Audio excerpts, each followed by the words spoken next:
Hey everybody, welcome to another episode of In the Ecosystem with Mike, where we cover capital, conversations, and of course, community. Speaking of community, I'm grateful and very much delighted to be here with two wonderful guests. We have Khadijah Robinson, two-time executive founder and founder of Fictive Ventures, a venture capital firm that invests into Black businesses. And we also have the wonderful Keitra Bates, founder and CEO of Marrdy's Kitchen. How y'all doing today? Look, I know I just jump right off into it. That's how I'm gonna do. Look, that's just how I am. What's good? Tell me how you doing today, and we just gonna go. Good. We're happy to be here. I'm happy you all decided to be here at Marrdy's. Thank you. Marrdy's is lit. I love Marrdy's. I was waiting to say my compliment. I love your dress and the color. Oh, thank you. Very much. Yeah, he was telling me that you go to Nigeria frequently, so this is my favorite brand in Nigeria. Real Yeah. secrets. Do they have men's stuff? They do not carry men's items, no. I feel discriminated Unfortunately. against. I think I may have this dress remade when I go. Yeah. I'm serious. I love it. That's wonderful. Well, anyways, Khadijah, we're gonna start off with you and a bit about your founder's story. So let's start with your story. What parts of your upbringing or early professional journey shaped the way you show up in this ecosystem today? Oh, I mean, everything shaped it. My parents are extremely Black, very Black, big Black. Come on. So we Big did Black. like rites of passage growing up. My parents my mom actually had a whole business where she was making clothing that incorporated different African prints. So I just grew up very focused on supporting Black-owned business. Like, we didn't even buy syrup that wasn't made by Black companies. And so that was my upbringing. And then my parents also, particularly my father, was very cognizant of ensuring that I had the confidence of a white man. So he was like, anytime that I was like, oh, I think I want to be a nurse, he's like, but you can be a doctor. Have you thought about that? Like, let's broaden our horizons. You can ask for whatever you want. You can do whatever you want. You don't even have to ask. Like, seize the moment, take things. And I probably succeeded in having that attitude a little bit more than my dad would like, because I am extremely aggressive, not very apologetic. And he probably would say I have an inflated sense of self, but I'm like, you did this. I'm the shit. I don't understand. What do you mean? How could it be inflated when I know who I am? So, anywho, yeah, all of that. And then, I went to law school. I thought I was going to be a lawyer, which I became. It wasn't fun. So I did something else. And Keitra, could you answer the same question as well? Like, what parts of your upbringing and early professional journey shaped the way that you show up in the ecosystem today?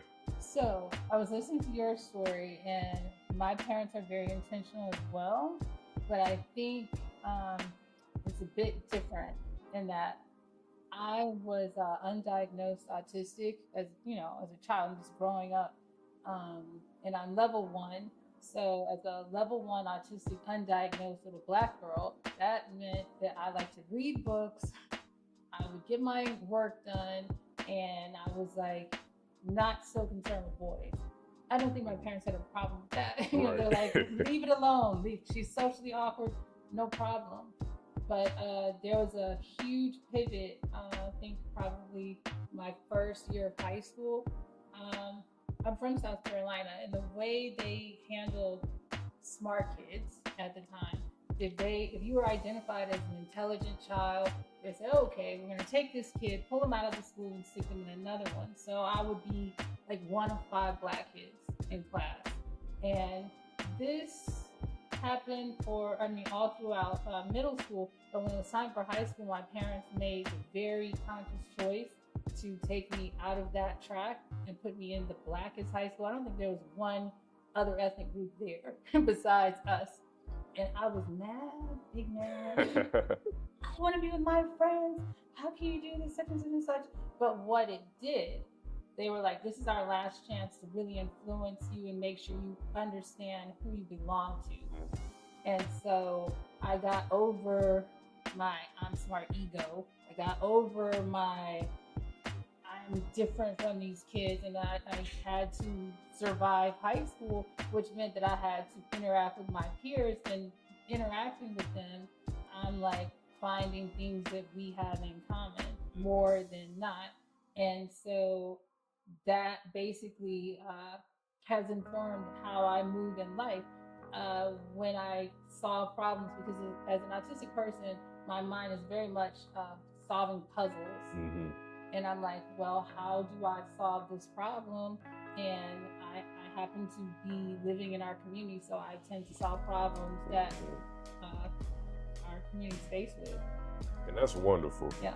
Because in terms of founder mindset, I believe that if a founder isn't thinking about what problems that I can solve, and if you want to add emphasis to it, what problems do I want to solve that are purposeful to me? And that speaks a lot to your story, and as well as your story too, when we go deeper into the companies that you have founded and why you founded them too. It's really that problem that we need to identify as founders, and ones that we can continue to solve. Because you're not just gonna solve one problem. I'm pretty sure with both of your journeys, say, hey, I wanna start here, but when you started the business, then it became problem after problem after problem, but y'all were both solutionists, as I'll use the neologism. Nice term, I like it. Trademark. Anyway, y'all both solutionists, so you kept doing that. Could you both of y'all speak a little bit more about what is your mindset around when it comes to being a founder? Whether you're a VC now, we know, and then continuing to be a founder, like what is that mindset that is important that you think founders ought to have? Do you want to take that? I would just say for sure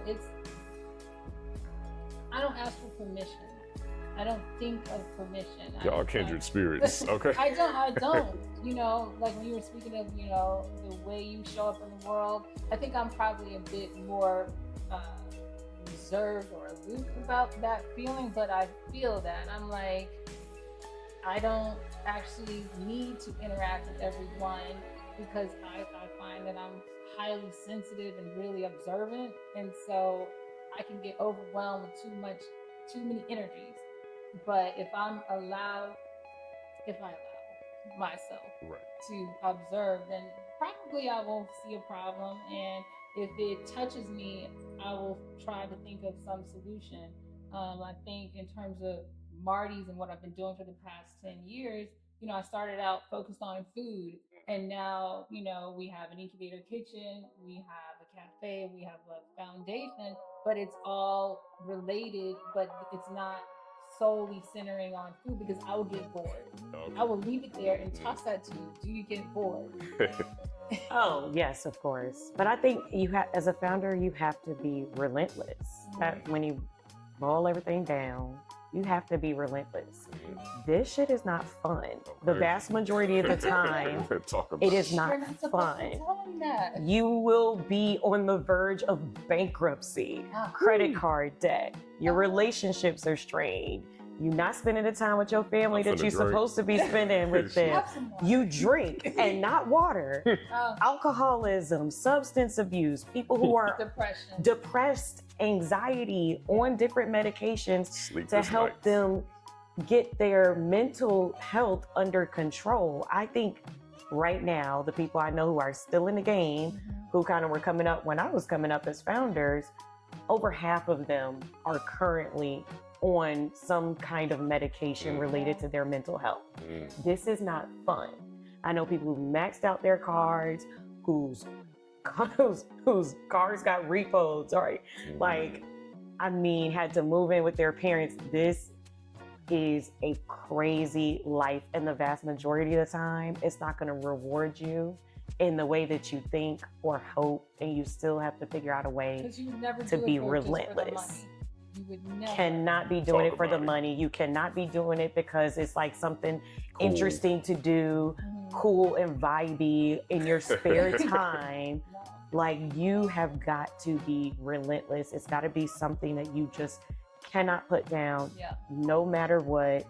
After you get done crying, you gonna go back to that laptop and you gonna be back in there doing what you need to do. There will be tears, there will be anger, there will be all the things. Then sometimes there'll be a fight. Like, no, I've seen that one before. Oh my God. So, you just gotta be buckled up and really ready to be relentless with respect to that problem that you're trying to solve, even if the way that you are building the solution changes. Yeah, I think to just give a small window into my journey with this, there was a moment where I was just like, oh my God, I'm about to meet a person that's going to change everything. Because I had been trying to meet someone, and this person was connected to, the family that could solve the problem that I'm solving. And this person showed up at Marrdy's. I didn't have a key. I didn't have anything. And I was outside of this boarded up cinder block door with all my enthusiasm. And I was just like, oh, you came.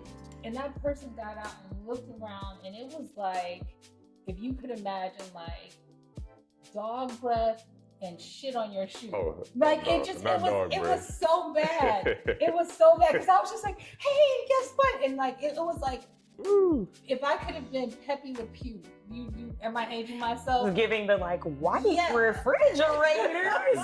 Gen Z and millennials, we like, what's that? So look it up. Go look it up. But really, I just this person basically shattered my dream. It was all on the sidewalk, and I was just they were just it's gonna take you $500,000 to renovate this building and do whatever, and what about per capita, the median household, and all the stuff I had not considered. And I had to go home and just be crazy for a minute. I did. I had to say, you know what? God gave this to me. Okay. Did not give it to this Spiritual person. journey. Yes. Oh my God, yes, you better have some kind of spirituality with this, because you're going to talk to yourself. For me, I pray, and I definitely talk to my ancestors, and I ask them to be with me when I have to speak, so that I'm not talking, because to be in a position to represent others is huge. Yes. So I took that home with me, and I was just like, God didn't give it to you. God gave it to me.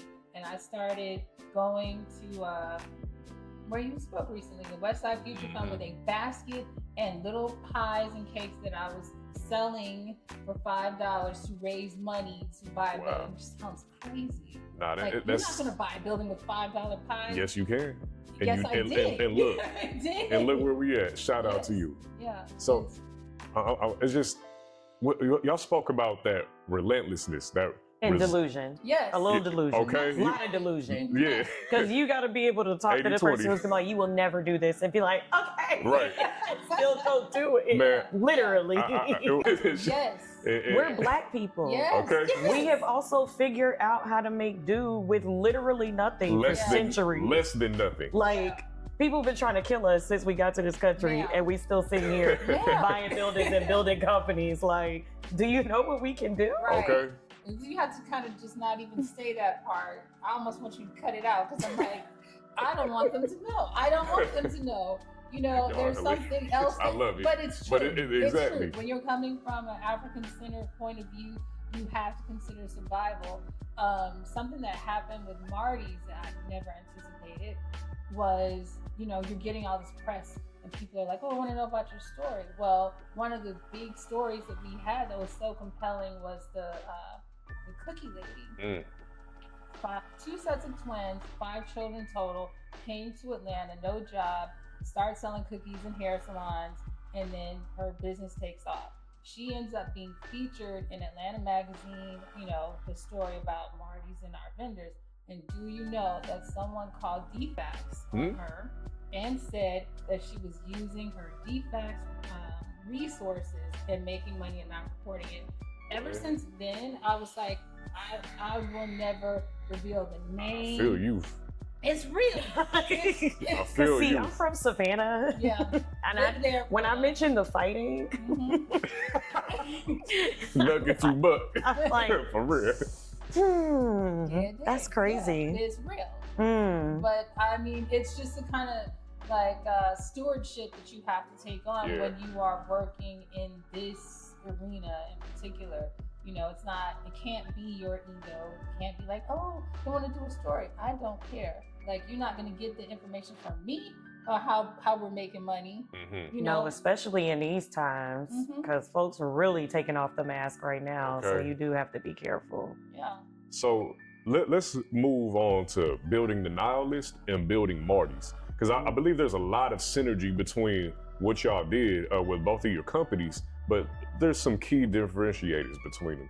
So when you launched the Nihilist as a platform to amplify Black-owned brands during a pivotal cultural moment, what did you learn about the challenges and power of creating tech-driven infrastructure for underrepresented communities? Oh, God. It was hard. It was hard, and I didn't know anything about tech. So I was a lawyer. I was at a law firm. I knew the moment I stepped foot in that door, I needed to leave.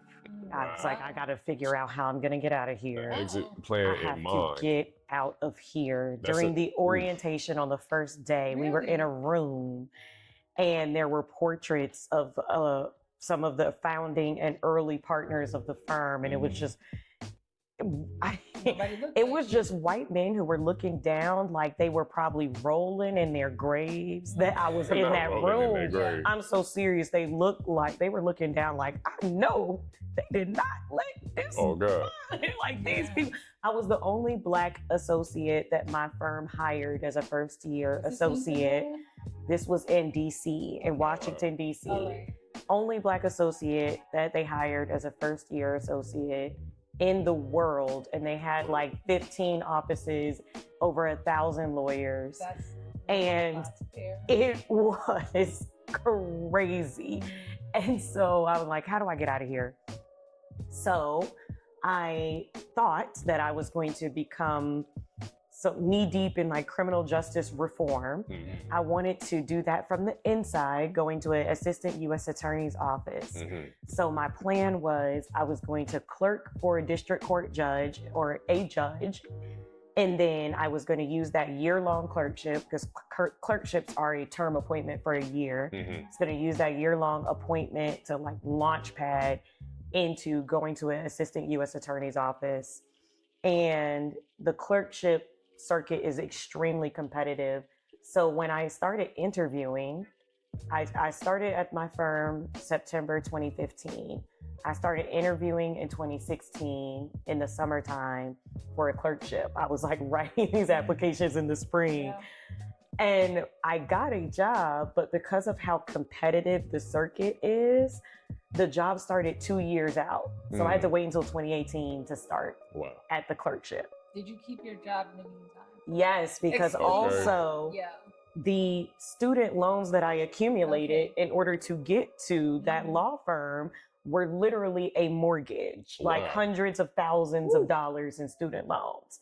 So you are like literally golden handcuffed. And it was crazy because when I got there at the firm, I realized that my white counterparts, the majority of them didn't have the debt because their parents were able to pay for them to go to school. That was unfathomable to me, that their parents could write a check for $50,000 a year. I was like, are you really?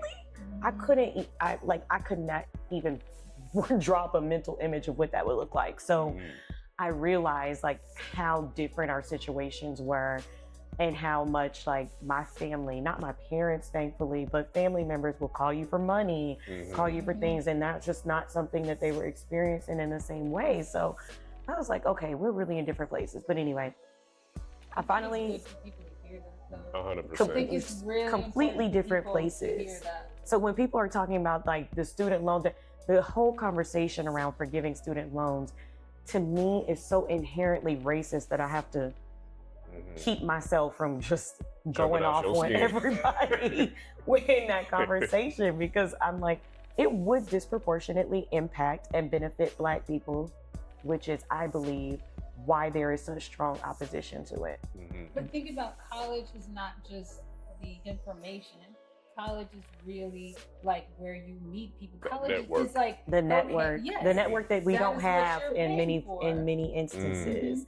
So I get to this clerkship, And about halfway through the year, I hit what I call my quarter life crisis because I was so depressed. I'm in court very frequently, which is depressing as a Black person. You are seeing like nonstop rotation of our people in and out, in and out, in and out, going to prison, in prison.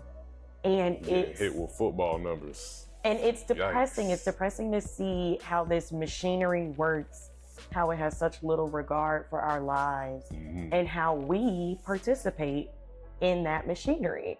So once I got about halfway through, I was like, okay, I can't go to a U.S. attorney's office. Okay. There's no level of reform from the inside that I can do that is going to allow me to sleep at night as a person who cares about Black people. Yeah. I just can't. So now what am I gonna do? Right. And I started as like a therapeutic exercise, building this spreadsheet of Black-owned brands that I could shop with. I never had time to go shop in person. You're so proud. I know. I never had, and they were. I never had time to go shop in person. So I'm like, I want to find online shopping with Black people. And at minimum, if I can't do anything else, I'm going to put my dollars with Black entrepreneurs. And I just started building out this Google spreadsheet of Black brands that I could shop with online. And the more I talked about it to people, the more they wanted. They were like, oh, well, can you share it with me? They're like, well, let me know if you find a company that has this, because I would love to be able to buy this from a Black company. And every time I found something, I was like, I got something for you. Remember you said you wanted swimsuits from a Black-owned company? I got you. I found somebody. And it just became very exciting and a way for me to not be so consumed with what I was seeing at work every day. And that spreadsheet ultimately became the Nihilist, which I built as an online discovery platform to help online shoppers buy Black, essentially. That's really amazing. It really is. So with Marrdy, I felt like I don't want to go the route of like, and it's Black owned, because I don't need you to know that. You know, I mean, take it. Yeah. I love what you did, but in this space, the food space, I was like, I don't need you to invite me to the table. Our food is better anyway. I'd rather eat it at our house. Exactly. So I'm like, if you want this food, I don't need to tell you who made it necessarily. I just want to make it possible for you to buy it, because ultimately, the money that's outside of our community is bigger than what's in it, and it belongs to us anyway. So I'm like, you want to have the best sweet potato pie you've ever had? Come to Marrdy's. Okay, now challenges, because I got a sweet potato pie recipe. Oh, you do? I want to find out. I bake. Oh, I bake big time. Even things I don't eat, the cakes and all that stuff that I don't eat. Hold on. I'll be baking. Please. Come on. I'll be baking. Celebration at Marrdy's. We'll come back. Right. Taste test. I love it. But no, I mean, I just felt like coming similarly to you, I was more about still more about economic empowerment and self-determination. That is what Marrdy's is like. That's what if you peel back, you're like, oh, what is this? It's not food. I feel like the recipes are our inheritance that nobody could steal. Stories. Yeah, so you can't. I had this little lady, Miss Thelma. Bless her, she's like 4'10", something like that. Best banana pudding I've ever had in my life. I need that. She was like, you didn't try my banana pudding? I'm like, no, I don't eat it. And she was just like, you had to try mine. It's still warm. And I'm like, warm? Right. Man, All right. I don't want hot bananas. But if you've ever had like bananas Foster's or something like that, she made homemade meringue. It's crazy. But she's someone who told me that she actually doesn't mind giving her recipe out because she says they can't make it. And that's the truth.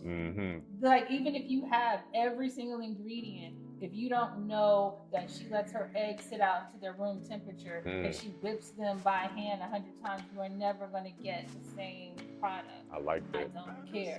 So with this, I'm just like, as many people that have the determination, the crazy delusional determination that you spoke about, if you want to come to Marrdy's, you need to have that. Yep. We will interview and vet you. If you are like, well, they told me my pie is good, I'm like, yeah, this is not the place for you. I don't care. You need to know that you want to sell these pies because you have children. You want to sell these pies because you don't want your kids to have college debt. Like, that's who we are really attracting to Marrdy's. Yeah. Marrdy's helps the purposeful, not just the ones with the good. You need to have a community mindset and a determination beyond, you just want some money. Right. Like, you need to be like, I want to create jobs. I want this product to make sure my children don't have college debt. Something bigger than a cookie. So let's talk about y'all experiences as founders within the ecosystem. And when you were one, I still consider you a founder, honestly, because you got the pit. Like, that's, to me, that I don't know what you'll evolve it into, because we're here at where it is right now, but I still consider you that, although you are a VC and you had that experience, that sets you apart from a lot of VCs within the global ecosystem, okay? Can you explain VC for everybody who's gonna watch? Yep. Venture capitalist, somebody who finds businesses to invest in because they want equity within that business, correct? Yes, generally. Generally. So I'll tell you a little bit more, but please continue. So when you were a founder, but are a founder, what do you wish more ecosystem builders and investors understood about y'all experiences? I just needed them to be founders. This actually came up, or I posted on LinkedIn yesterday that I'd seen a report on venture capital, and it talked about how less than 1/4 of VCs have founder experience. And I'm like, there's nothing you can tell me about how to operate a business in this lane if you haven't done it, or at least tried it, worked in one at an early stage. Whatever you tell me, operationally, I do not care. Go tell it to somebody else. And I felt that way when I was a founder. I feel that way even more now as an investor. So venture capital is very niche, and it's like a cottage industry because we're not just looking for businesses. We are looking for hyper growth focused companies, typically at an early stage.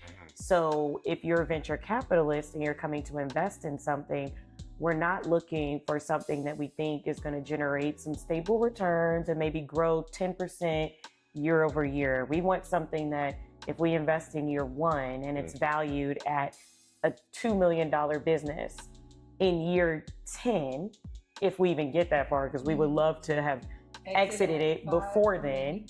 But at year 10, it needs to be $1 billion company. Gotcha. How do you go from $2 million to $1 billion in valuation? And it's actually not a path that most businesses should even take. Okay. It's not something for the faint of heart. Right. And it's not something, I think, it's not something that you go in because you want to build legacy, because you want to build something that you can pass down to your children. Like, this is not a Nordstrom company, Ford company, we're going to hand this down type of thing. Typically, this is like, we are going all in, hyper growth, grow quickly to get to be an Uber, and then we are exiting. Like, you are not going to own this. Okay.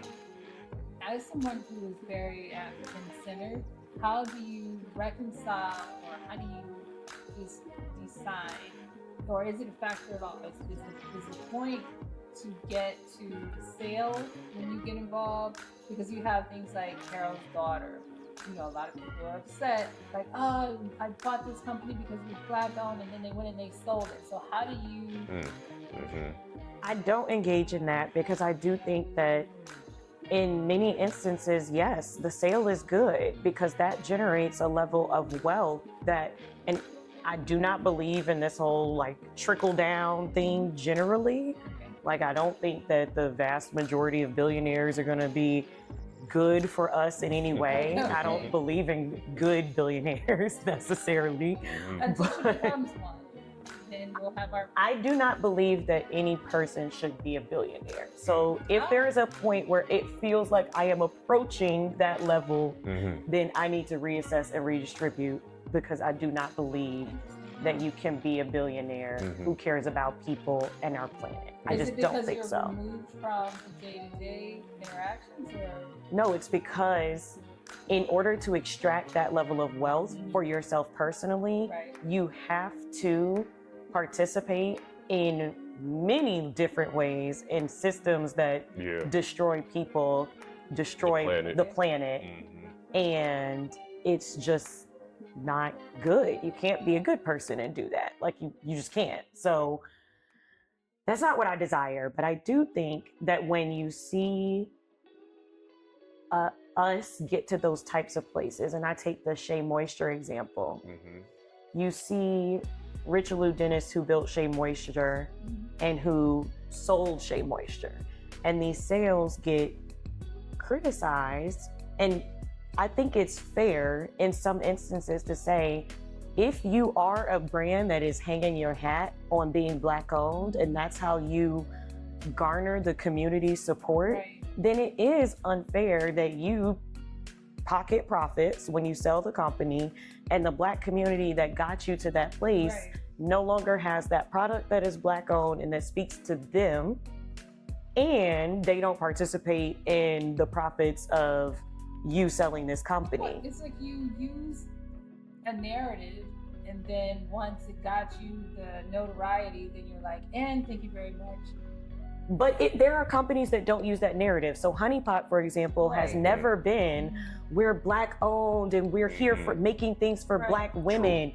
This is like, no, we want to change feminine hygiene care for women. And there was never a point where the founder was like, rah, rah, rah, we're Black owned. So when they sell, I was very confused why people were so upset about that, because what we want, I think, going back to the Shea Moisture example, is Richelieu does not take that money and just sail off into the sunset.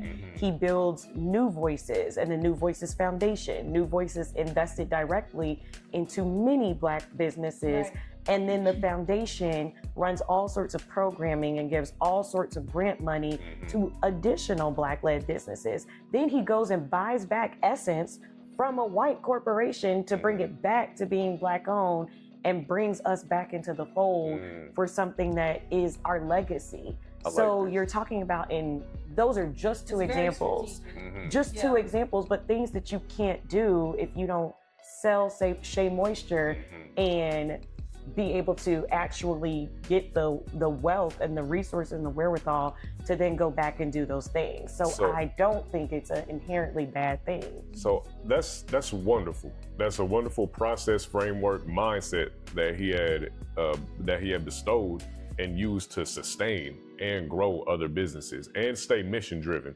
I would like to know from y'all perspective, because now we're talking about a bit of an ecosystem. So how do you define what a quote unquote healthy ecosystem looks like, and where are we falling short, especially in places like Atlanta and the broader South? I know, right? I think that is the big one. I was like, you don't want to go? We playing spades right now. Come on. Who gonna cut it? For me, I think, and I will keep this very short and then hand it over. I think in order to have an ecosystem, in order to have a community, the people and the entities and the institutions that are participating have to create a level of positive externality, not just that they are creating a benefit for themselves, but what they're doing in that ecosystem and community has ancillary benefits to the people and the things around them. Symbiosis. I do not think that there's enough of that in our Atlanta ecosystem, because I do think, and this is something someone else told me actually that really resonated with me, a lot of people, too many people, are concerned with creating a benefit for themselves, and they're not willing to do things that create any level of benefit that they cannot directly capture Yeah. for themselves. So Sometimes it's got to be a give more than what you can get. sometimes it's got to be a give more, and sometimes you have to do more now to build an infrastructure that benefits more people than just you. Right. So when I'm building the pit, for example, we're building the pit as a nonprofit organization. Mm-hmm. Every dollar that has been spent for that organization has come from me and Kim. Mm. Everything, to all the programming, all the things that have been done so far Mm-hmm. have been put on by me and Kim, like working our network in order to try to bring together resources for Black startup founders in Atlanta. Mm-hmm. And it's hard, but the goal is to build a community and a network that then can ripple and Yeah. impact more people. And although I'm not a founder, I do think that that comes back, and it does benefit me because I'm looking for companies to invest in. Right. And if we're not building an infrastructure that allows companies, our companies, to grow to a level where they are investable, what are we doing? Right. The water dries up. So I think I'm gonna go down to the blades of grass. Come on, Fine. ladies. So I think a major reason for me getting involved in this spin-off is because I recognize that the peddlers, if you will, are like a lot of times this is your first point of contact with an identifiable entrepreneur, like that you can talk to. Like a child can go, with their parents and say, oh, I know this person, and without it being explained to them completely, they understand that this company belongs to them, they made it, and now they're selling it, and they're getting money, in exchange for it. I personally do not want to see that disappear, Mhm. because you never know who or what has inspired a child to continue. If you look at Tyler Perry, who is, a huge entity here in Atlanta, period. We're not even gonna talk about globally, but he definitely cites this hand-to-hand sales as part of his own personal success journey. So I'm like, what can I do that makes sure that the people that won't go to college, the kid that might drop out and have to figure out a new way around, like you talk about law, there's so many people who come from, when they get released, they might have a business mind, but they can't have certain businesses. Mm-hmm. So what do we do at the lowest level to make sure that inspiration at a young age, I think that's crucial, is implanted early. Right. Because you cannot take that away. I'll say this, and you can edit it out, but that statistic about like how long money remains in the Black community, Yeah. lies. Mhm. Is made up. There is no data to support it, and it pisses me off every time I see it. My dear, don't be mad. If you can cut out this part, but don't be mad, because what I know and what you also know, somebody being behind the scenes in business, that it is not true, it is false, but gentrifying. I had a white neighbor that was just like, Keitra, is somebody selling movies to you? I was like, movies, back. The bootleg. Like Yeah. they saw somebody coming to your house with DVDs. I was talking to someone, and they were like, and I said, yeah, you can get anything you want in this neighborhood if you want it, but that's not within their experience. When I was doing research before I started Marrdy's, I had to interview a lot of our white neighbors, and I said, well, where do you eat? How much do you spend? And they're like, oh, well, we don't eat around here because, we're in a food desert, there's no food. And I was like, really? And I'm like, I eat this all the time. Well, I didn't know about that. I'm like, where do you get your hair done? Well, I go such and such and place. I said, do you see all these hair salons around here? And this is the part I wish I had the footage to just share with everyone, like the moment of like, this term, cognitive dissonance, when it just like fractures completely. Because I was like, well, why don't you get your hair done here if this is just a neighborhood? Right. And that is the one thing that made them like stop in their tracks to admit that they have moved into a Black community that has its own identity. You don't think they can do your hair because they got pictures of you you know, on the wall with your hair braided. They have pictures of me, and I'm like, wow, it seems like you did move into a community with its own identity. We are like, because I live on the west side, like West End, Westview. That is like the Buford Highway of Atlanta Nah, for facts. Black people. So it just, I don't know. I think if you have some insight and you have, we all have the means. We all have the means to make a decision on how we're going to spend our money and what we're going to support. So I think the ecosystem starts at the lowest level of interaction in our community. I'll stop with that. Wonderful. So in regards to the ecosystem, before we wrap up, if you could redesign just one piece of the startup or the investor ecosystem, what would you tear down or rebuild? You know, there's a statistic in terms of business where an African-American person has $11,000, you know, that's accessible to start, and their white counterpart has $131,000. This is an old stat, so it's probably changed. It's probably bigger. The gap is larger, but you know, that's the kind of thing that we're faced with. And then back to the delusion, you have to, and you have to make sure, you know, I will say for Marrdy, I started a company that shares my mistakes.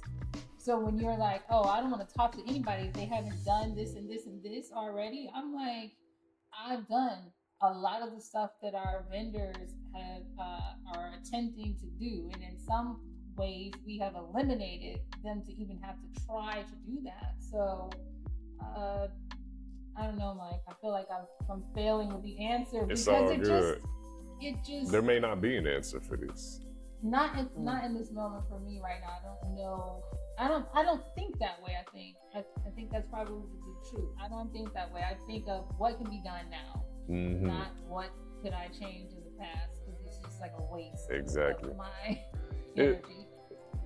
Look, go first, then I'll reveal why I asked that. Okay. What would I tear down and what would I rebuild? I would re-architect the way that we thought about integration.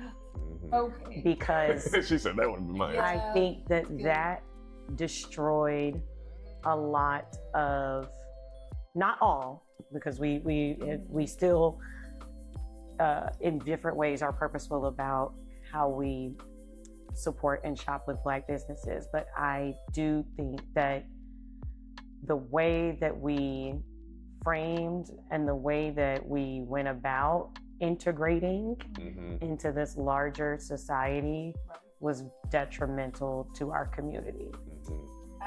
In many ways, partially in terms of where we live. Like when I came back to Atlanta in 2022, I bought a house at basically Cleveland Ave in Metropolitan. It's behind the Kroger's on Cleveland Ave. And my parents were like, this where you live? And I was like, yes. And I told my realtor, and she's like, ooh, I'm not supposed to be listening to these kinds of things. I was like, I want to go to a Black neighborhood. Do not take me anywhere that's not a Black neighborhood. I am moving back with my people. Yeah. And I'm very purposeful about that. I don't want to go to Alpharetta. I don't want to go to Buckhead. I don't care about them places.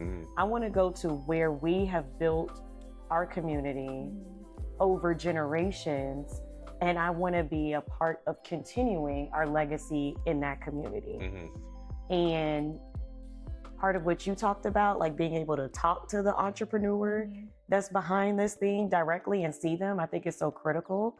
And we lost a lot of that with integration because the people who could moved to Brookhaven. Yeah. And they're not in the West End anymore because of the schools and because of the property value and because of all these things that will never change, because the people who would push for those changes moved to Brookhaven. That cultural mindset shift based off of environment. So there's that. And then there's also there's this video of this man who was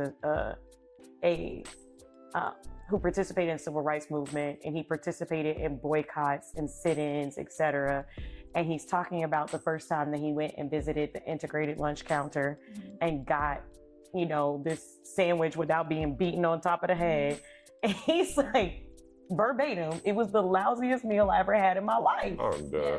And I'm like, we got beat upside the head so that we can sit down and eat nasty food that don't got no seasoning. This is why I was like, what the hell? Or as the kids would say, what the helly? Because it's like, although you're brought in, you still receive subpar service, subpar treatment, whatever it may be, right? It's not about receiving subpar treatment or service. It's about the fact that the food wasn't good.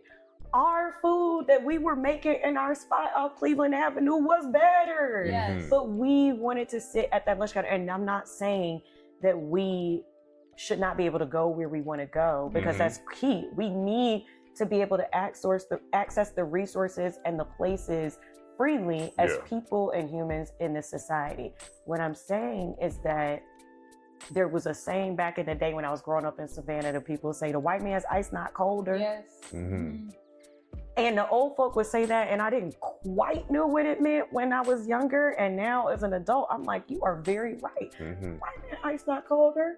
It's not like going to that lunch counter, I'm getting food that is better. Like, I want us to really think about how we think about the things that we do together, the businesses that we build, the brands that we build, the services that we provide, and not automatically assume that what someone else is doing is better. No, I agree. So we gotta make it a little short because we gotta wrap up. Yeah. There is a picture at Marrdy's, the original one, which actually was built in 1949 by Miss Leila Williams, who specifically opened so that we could go in and be served with dignity. That's the number one foundational thing about Marrdy's. But there's a picture there that maybe it's set in the 30s, 20s, and it says, no whites allowed. And I bought this picture from a dealer because I'm like, where in the world, in America, would it be that they couldn't go? But as I analyzed the picture, like, it looked like one of those sharecropper shack little businesses, and this is where only the black people would go and buy their goods, mercantile shop. But I'm like, they don't have any money, not really. So if you did make the best chicken, you can't sell it to your people because they don't have the money. So now you have to go work for them in the town. And so now they get the best stuff. So on that point of what you said, understanding that the reason why the institutions around us were better or seemingly better wasn't because of there being some fundamental and inherent superiority amongst white people. It was hoarding of resources that made those things better, that made the schools better, that continue to make the schools in white neighborhoods better, that continue to make the businesses better, flourish, better funded, better whatever. And so that person with the best fried chicken who gave that recipe to the family that they were working for, who went and built Paula Dean's Southern restaurant. Paula Dean pisses me off so bad as a person who grew up in Savannah. I'm just like, oh Lord, please help me. But like, I think if we can remember that bringing the resources in our community will help us to highlight the best amongst us, then we are better off. So just to wrap us up, finally, what does being in the ecosystem mean to y'all now? Like, what does being in the Atlanta ecosystem mean to y'all? If you briefly answer. I feel you looking at me. It means having a sense of purpose and being generous with the resources that I have access to. That's what it means here, Yes, I'll stop right there. Shortest answer from Keitra ever. You got it here first. Right. For me, it means being as authentically myself as I possibly can. When I show up and interact with people, and ensuring that as much as I am thinking about my own advancement, I am thinking about the advancement of my community and the people around me. 100%. Well, I appreciate you both for coming on today. It was wonderful hearing more in depth about your stories, your insights, the things that you consider that are important to you and your souls as we're along this journey.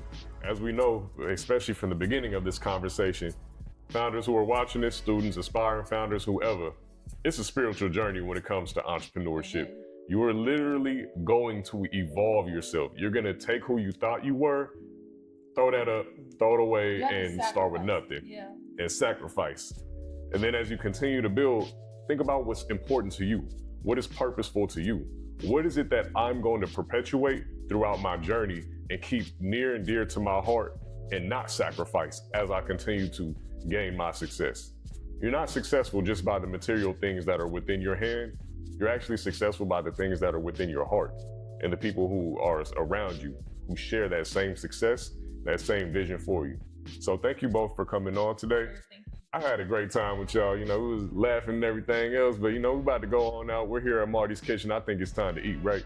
Come on. Are we eating? Wait a minute. It's all on me.